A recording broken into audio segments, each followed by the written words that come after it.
Welcome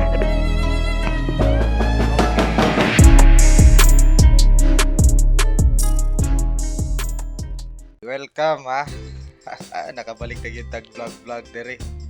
So karon before pa ta mag rides na vlog, iano sa nato ang pinaka-importante na buhaton as a rider, di ba? Kay syempre naga-ride ka, it's risky, tapos kailangan nato ang safety.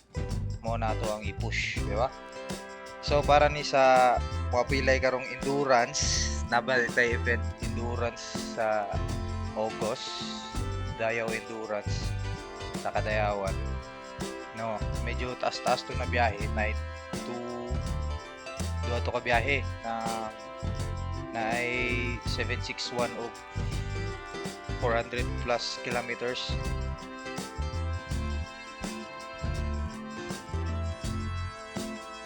So kailangan as we start a ride guys, kailangan nato first and foremost atong helmet.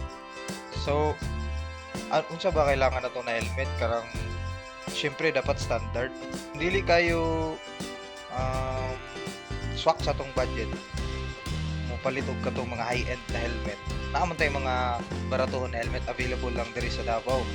So daghan tag mga kaila na mga helmet shops like Galimhub, RM Helmet, sa Kasko na apod.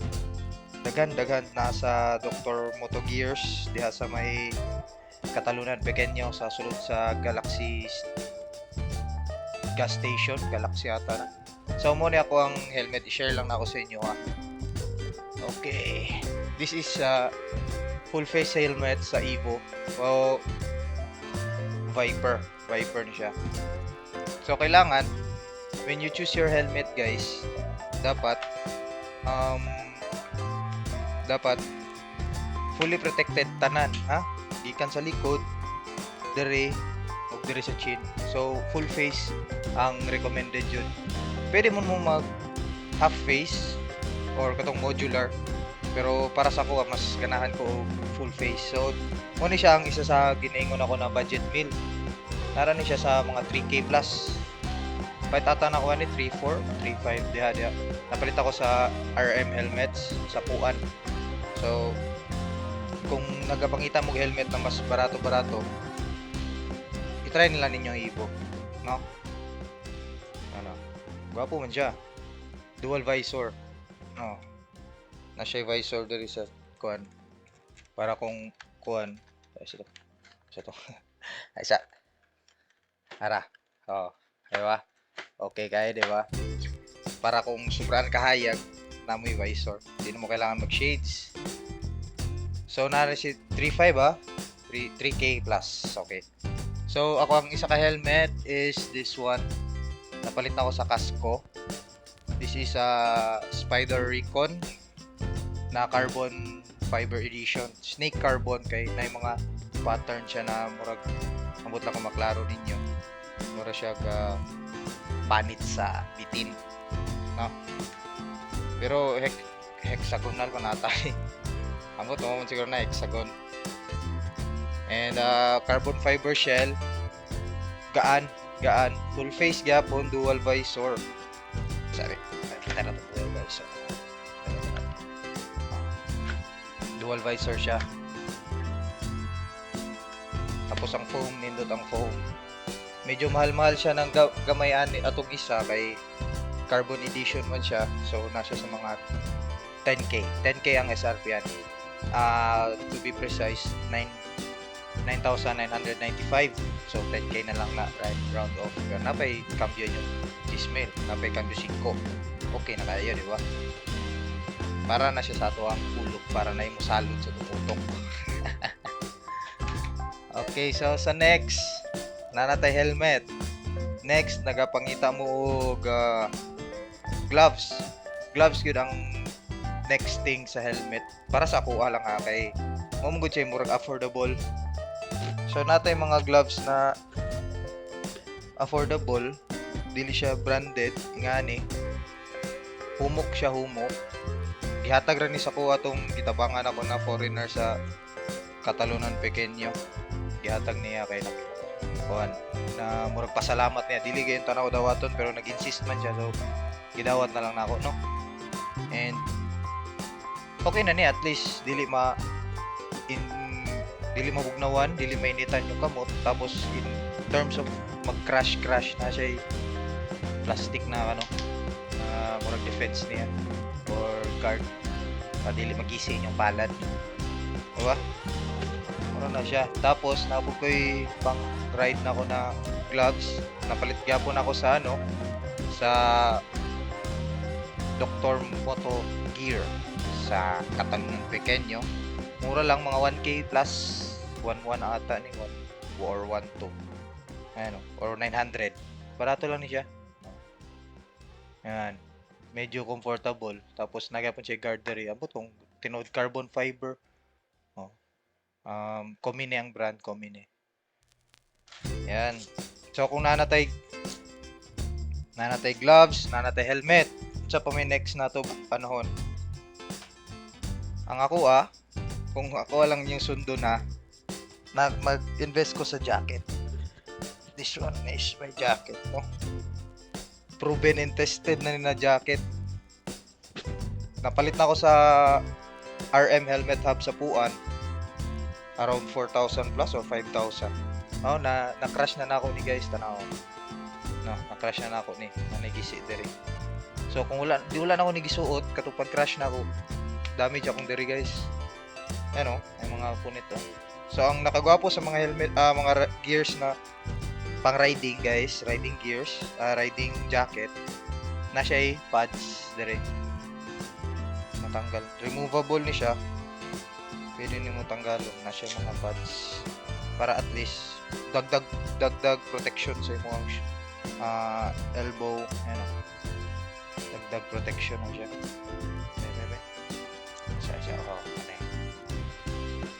Na siya dagdag protection para diri na siya. Kunya kung dili po ninyo afford pa for the meantime mag riding jacket, napoy kaning mga strap lang bitaw. Strap lang siya like wala ko strap diri da. Basta kanang muraging ani lang siya po. Ani. I-strap nimo sa diri o sa tuhod. Yan. So kani sa jacket day guys, nani siya protection diri sa likod, nani siya kanang katong murag foam niya, nagahi hard foam niya na po siya diri sa yung elbow, shoulders, tapos back. Ano yung mga importante para in case mag-crash, magligid-ligid ka, may makasagang kamay. Dili kay sakit. Sakit ka po siya pero dili na kayo. Dili na kayo siya sakit pag mo crash ka, no? Ang sa next is ang pants, riding pants. Ayan. Sa riding pants, kanina palit na ako sa Dr. Moto Gear. Catalunan Pequeño. Na siya'y pilitanan sa slider sa mga pag-banking na pa-slide pasiga-siga ang tingin. Dili mo takabaluan na so wala sa tay slider dire. Sold separate lang slider ani. Nani siya sa mga 4,300 or 4,700. 4,500 na lang para adjust lang ninyo inyong price range, no? Komine ang brand. Ayan. Na siya'y kuan dere pad dere sa dili kay siya kuan na pad pero at least dili kay magsakit inyong lubot kung magmotor ninyo murag kaning mga Raider or kaning mga nigpis og kuan babangko gamay ang foam. Kailangan ninyo ni guys. Ayan. Di ba? Para murag rider gyud. Tapos nani siya ikuan matching jacket. Kung mapalit mo tong matching niya na jacket, pwede nyo nidugtong na siya zipper. So sa next is sa pa ba? Ang riding shoes.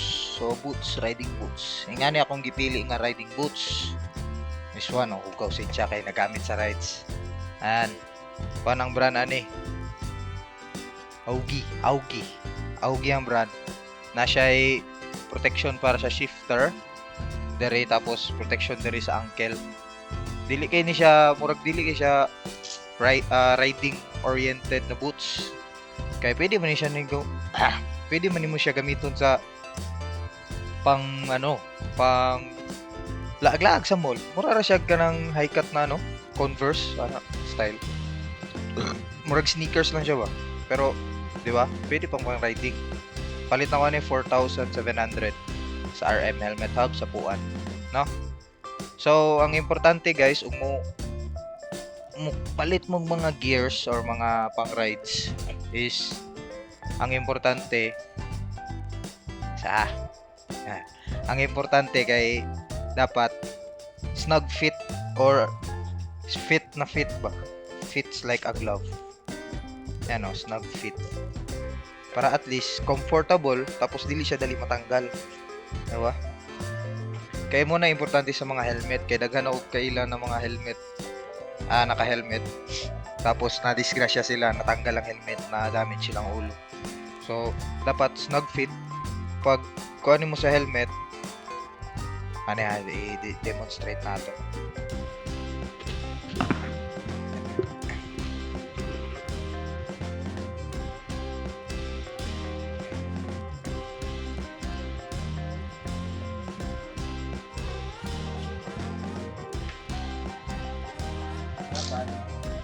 Helmet, di ba?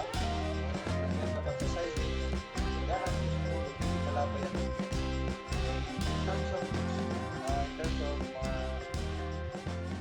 emergencies, in case of emergencies, kusog ang impact, mahalin mo ulo. Hindi siya matanggal yun. Hindi siya matanggal. Ano importante? Dapat snug fit siya. Dili po siya as in kuot kay pangit na po sa comfort na kayo kay magsakit imong diri maano imong naong dero. Di ba? So, muna lang to. So pa ba? Kung dili pa mo ka-afford og kaning mga boots or kuan, pwede man mo mag pang basketball bitaw, katong mga high cuts. Importante na high cut yun yung suoton kay in kaso na siya na matukod ninyo, dili mo ma-ankle breaker ba? No? Dili mo ma-ankle breaker. And mara to.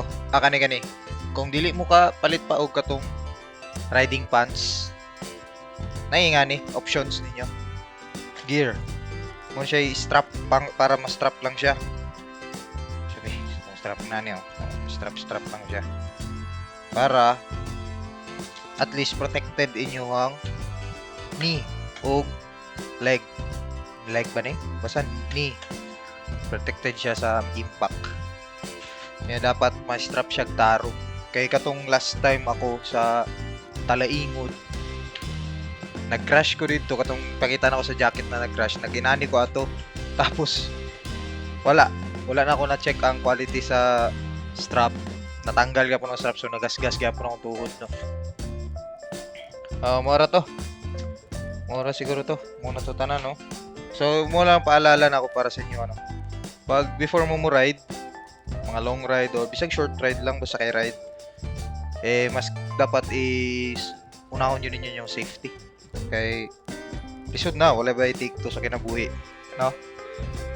So, mura to. Shout out day sa sa nagbuhat ani na jersey namo, si Gerald from R3 Davnor. So, shout out sa imo ha. Kung gusto mo magpabuhat na mo yung R3, pabuhat na lang mo kay Gerald, i-PM ninyo si Delarec. Okay, mama ko kayo to. Shout out pre. Salamat.